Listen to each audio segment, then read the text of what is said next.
بسم اللہ الرحمن الرحیم۔ السلام علیکم عزیز طلباء و طالبات، آج ہم 12ویں جماعت کا سبق نمبر 2 محشر پڑھیں گے۔ اس کے اہم نکات، معنی و مفہوم اور وضاحت کی جائے گی۔ صنف کے لحاظ سے یہ افسانہ ہے اور اس کا معنی ہے قیامت، یعنی قیامت کا دن، جس دن لوگوں کو جمع کیا جائے گا، اس دن کو قیامت کا دن یا محشر کہا جاتا ہے، محشر کا میدان بھی کہتے ہیں۔ اس افسانے کے مصنف جو ہیں وہ غوث بہار ہیں، جو ایک بلوچی شاعر۔ غوث بہار بلوچی زبان کے معروف افسانہ نگار اور شاعر ہیں۔ انہوں نے بلوچی لسانیات پر بھی قلم اٹھایا ہے۔ انہوں نے اردو ادب سے بلوچی میں تراجم بھی کیے ہیں۔ بلوچی رسم الخط، عروض اور دیگر لسانی موضوعات پر وہ مسلسل لکھتے رہے ہیں۔ بلوچی زبان کی ترویج یعنی اشاعت کے لیے انہوں نے متعدد مضامین اور مقالے تحریر کیے۔ غوث بہار کا تعلق قلم اور کتاب کے اس قبیلے سے سمجھا جاتا ہے جس نے نامساعد حالات میں بھی، یعنی مشکل حالات میں بھی، قلم کی حرمت کا سودا نہ کیا اور معاشی تنگی کے باوجود علم و ادب سے جڑے رہے۔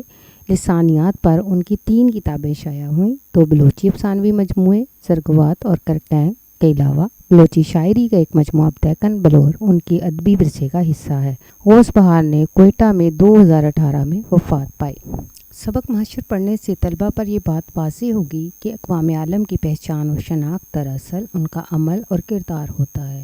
ہمیں مثبت اقدار و روایات کا علمبردار ہونا چاہیے تاکہ ہم شخصی اور انفرادی طور پر دنیا میں سر اٹھا کر چلنے کے قابل ہو سکیں۔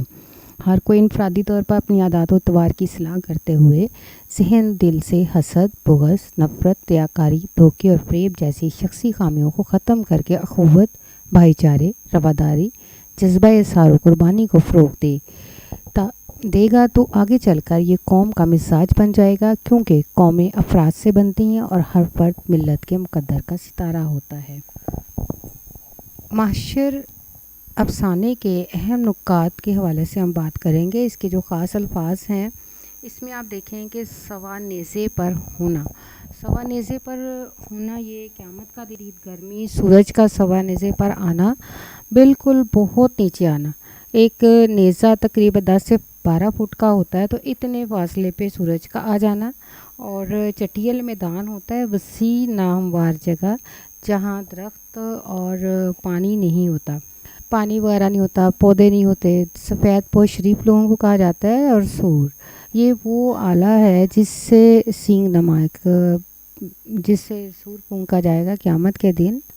شرابور بھیگا ہوا، در بدر بے گھر، بغض و عناد دشمنی، کداور لمبے قد کا، ہکلانا اٹک اٹک کر بولنا، گوش گزار کرنا، اطلاع دینا۔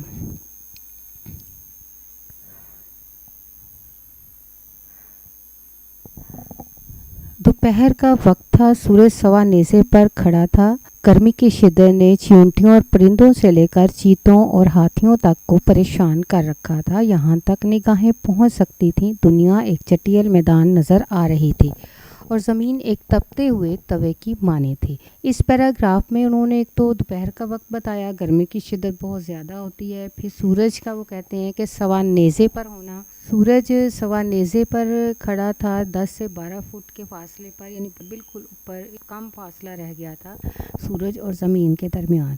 گرمی کی شدت کو ظاہر کرنے کے لیے انہوں نے جہاں تک ان کو جو چیزیں نظر آئیں، پھر اس کے بعد چٹیل میدان، بالکل ناہموار جگہ جہاں پہ درخت پودے نہیں ہوتے، اور پھر اس کے بعد ایک تپتے ہوئے توے کی مثال دیا، بلکہ تشبیہ دیا، یہاں مانند کا لفظ استعمال کیا انہوں نے زمین کو، کہ زمین ایک تپتے ہوئے توے کی مانند تھی، یعنی تشبیہ دے کر انہوں نے یہاں پہ کہا ہے کہ گرمی کی شدت اتنی زیادہ تھی، جیسے توا تپتا ہے تب روٹی بنتی ہے، تو اسی طریقے سے زمین کے اوپر بھی کوئی چیز ڈالی جائے گی تو توے کی مانند وہ بھی پک جائے گی، اتنی گرمی کی شدت وہ بتانا چاہتے ہیں۔ یک دور سے ایک گرد اڑتی ہوئی نظر آنے لگی، مٹی، یعنی ایسے لگتا گرتا ہے تو اس کے چلنے سے اڑتی ہے۔ یوں لگتا تھا جیسے کوئی جاندار آ رہا ہے، لیکن یہ جاننا مشکل تھا کہ وہ کوئی حیوان تھا، انسان تھا، یا سواری کے ساتھ کوئی انسان۔ یعنی اب یہاں پہ ایک سوال اٹھایا ہے کہ دور سے جب نظر آتا ہے، کوئی گرد اڑتی ہوئی نظر آتی ہے، تو کچھ نظر سمجھ نہیں آ رہا ہوتا اس گرد و غبار کے اندر کہ کون ہے۔ اونچی عمارت کے دروازے کے سامنے کھڑے خوش شکل اور قداور سفید پوش نوجوان کی نگاہیں اسی گرد پر لگی ہوئی تھیں۔ قداور لمبے قد کا، شریف سفید پوش یا سفید لباس بھی ہو سکتا ہے پہنا ہوا ہو، اور وہ حیرت سے اسے دیکھ رہا تھا جو لمحہ بلمحہ قریب سے قریب تر ہوتی آ رہی تھی۔ یعنی ہر لمحہ جیسے جیسے وقت گزر رہا تھا وہ قریب سے قریب آ رہا تھا۔ جب گرد قریب پہنچی تو اس میں سے ایک بوڑھا شخص نمودار ہوا جو پھٹی ہوئی پگڑی، پیبندوں سے اٹی ہوئی چوڑی شلوار اور گریبان اور آستینوں سے آری لمبی قمیض پہنے ہوئے تھا، جس کا چہرہ گرد آلود اور پاؤں ننگے تھے، اور جو جلدی جلدی اس عمارت کی جانب بڑھ رہا تھا۔ یوں ہی وہ عمارت کے سامنے پہنچا اور اس میں داخل ہونے لگا تو عمارت کے پاسبان نوجوان نے اسے روکتے ہوئے کہا۔ اب دیکھیں گرد، یعنی وہ گرد و غبار جب قریب پہنچا تو اس میں سے ایک بوڑھا نکلا، لیکن اس کی حالت بڑی خستہ تھی۔ جو اس کا حلیہ ہے انہوں نے مختلف انداز میں بیان کیا ہے کہ پگڑی بھی پھٹی ہوئی ہے، پیبند سے پڑے ہیں اس کے گریبان، آستینے بھی نہیں ہیں، تو اس کا مطلب یہ ہے کہ اس کی حالت بہت خراب ہے۔ لیکن جب وہ عمارت کے اندر جانے کے لیے کھڑا ہوتا ہے تو وہاں سے آواز آتی ہے، آپ پہلے کہاں تھے؟ آپ سوئے ہوئے تھے، لیکن کیوں؟ نوجوان نے حیرت سے پوچھا، کیا آپ نے سور کی زوردار آواز نہیں سنی تھی؟ سور سے مراد یہ وہ سینگ کا بنا لیتے ہیں جس سے بگل کی طرح جس نکال۔ نہیں تو، بوڑھے نے ہکلاتے ہوئے جواب دیا، اٹک اٹک کر جواب دیا، مجھے تو کچھ بھی معلوم نہیں۔ پھر بے چینی سے نوجوان کی منت سماجت کرتے ہوئے کہا، مجھے اس عمارت میں داخل ہونے دیں تاکہ کچھ آرام تو کر سکوں۔ اف، کتنی گرمی ہے۔ نوجوان کچھ مسکرایا اور حیرانی سے بوڑھے کو دیکھتا رہا، یوں لگتا تھا جیسے وہ بوڑھا اس کے لیے کوئی انوکھی چیز ہو۔ تھوڑی دیر بعد نوجوان نے کہا، کیا آپ کو معلوم ہے کہ آج کون سا دن ہے؟ اوہ نہیں تو، بوڑھے نے جواب دیا، میں نے پہلے بتایا تھا کہ میں سویا ہوا تھا، مجھے سورج کی تپتی ہوئی شعاؤں نے جگا دیا۔ یعنی اتنی گرمی کی شدت کے اس بندے کو نیند سے بیدار ہونا پڑا۔ نوجوان کو بوڑھے پر رحم آیا کہ اس بیچارے کو کسی چیز کا احساس ہی نہیں، اس لیے اس نے بتایا، بابا آج محشر ہے، محشر۔ صبح خدا نے حساب کتاب شروع کیا تھا۔ یہ ان لوگوں کی جگہ ہے جنہوں نے دنیا میں اچھے کام کیے ہیں، اس جگہ کو جنت کہتے ہیں۔ لیکن آپ تو نیند سے ابھی بیدار ہوئے ہیں، آپ کا حساب کتاب ابھی تک نہیں ہوا ہے۔ آپ کو کس نے اس عمارت میں داخل ہونے کی اجازت دی ہے؟ پھر کچھ دیر کے بعد اس نے خود ہی کہا، تھوڑا صبر کریں، آپ کا نام جنتیوں کے رجسٹر میں دیکھ لوں، شاید خدا نے آپ پر رحم کیا ہو اور آپ کو جنتیوں میں شامل کیا ہو، وہ بے شک بڑا رحیم اور مہربان ہے۔ نوجوان رجسٹر میں اس کا نام تلاش کرنے لگا۔ جناب آپ کا کیا نام ہے؟ نوجوان نے دریافت کیا۔ میرا نام کلید ہے۔ آپ کے باپ کا نام؟ نوجوان نے ایک بار پھر دریافت کیا۔ میرے باپ کا نام ٹہلو ہے جناب، بوڑھے نے جواب دیا۔ آپ کہاں کے رہنے والے ہیں؟ نوجوان نے تیسرا سوال کیا۔ بوڑھے نے، جو پسینے سے شرابور تھا، بھیگا ہوا تھا، اپنے ننگے پاؤں گرمی کے باعث بار بار اٹھا رہا تھا، پھر جواب دیا، جناب میں پنچی کرز بلوچستان کا رہنے والا ہوں اور میری عمر 70 سال ہے۔ اس نے اپنی عمر پوچھے بغیر ہی بتا دی۔ اطمینان رکھیے، اب آپ کا نام دیکھ لوں گا۔ نوجوان نے اپنی نگاہیں سامنے رکھے ہوئے رجسٹر پر ڈال دیں، جو 4 اونٹوں کے بوجھ سے بھی زیادہ معلوم ہوتا تھا۔ وہ اطمینان سے اوراق الٹتا رہا، مگر بوڑھا جو گرمی سے تنگ آ چکا تھا انتظار نہ کر سکا، اس لیے اس نے پھر نوجوان سے کہا، میں گرمی سے مرا جا رہا ہوں، مجھے جنت میں جانے دیں۔ نوجوان نے کوئی جواب نہ دیا اور کافی دیر تک اوراق پلٹتے رہنے کے بعد کہا، آپ کا نام یہاں نہیں ہے، یعنی آپ کا نام جنتیوں کے نام میں شامل نہیں ہے، یعنی جناب آپ جنتی نہیں ہیں، یہ عمارت آپ کے لیے نہیں۔ بوڑھے نے دنیا میں سن رکھا تھا کہ محشر میں جو شخص جنتی نہ ہو تو اس کی جگہ دوزخ ہوگی جو آگ اور انگاروں سے بھری رہتی ہے۔ جب نوجوان کے منہ سے اس نے اپنے جنتی نہ ہونے کی بات سنی تو اس کی آنکھوں کے سامنے اندھیرا چھا گیا اور وہ عاجزی سے نوجوان کی منت سماجت کرنے لگا۔ نوجوان کو اس پر رحم آ گیا، اس نے ہاتھ سے اشارہ کر کے اس سے کہا، اس طرف جاؤ، آگے کچھ مکانات نظر آئیں گے، شاید وہاں آپ کا نام ہو۔ بیچارہ بوڑھا گرمی کے مارے پسینے سے شرابور ہوتا ہوا انجانی منزل کی جانب بھاگتا رہا۔ راستے میں جب تھک جاتا تو بیٹھ کر ذرا سستا لیتا اور پھر اٹھ کر بھاگتا رہا۔ جب اسے دور سے بعض مکانات نظر آئے تو اس نے اپنی رفتار تیز کر لی اور بالآخر وہاں پہنچ گیا، اور مٹی اور گارے کے مکانات تھے، مگر ان کے ارد گرد کے مناظر خوبصورت تھے اور وہ ایک بڑی 4 دیواری کے اندر واقع تھے۔ اس 4 دیواری کے دروازے کے سامنے بھی ایک نوجوان کھڑا تھا۔ یہ نوجوان اس پچھلے نوجوان کی مانند خوش شکل اور قداور تو نہ تھا، مگر پھر بھی اچھا لگتا تھا۔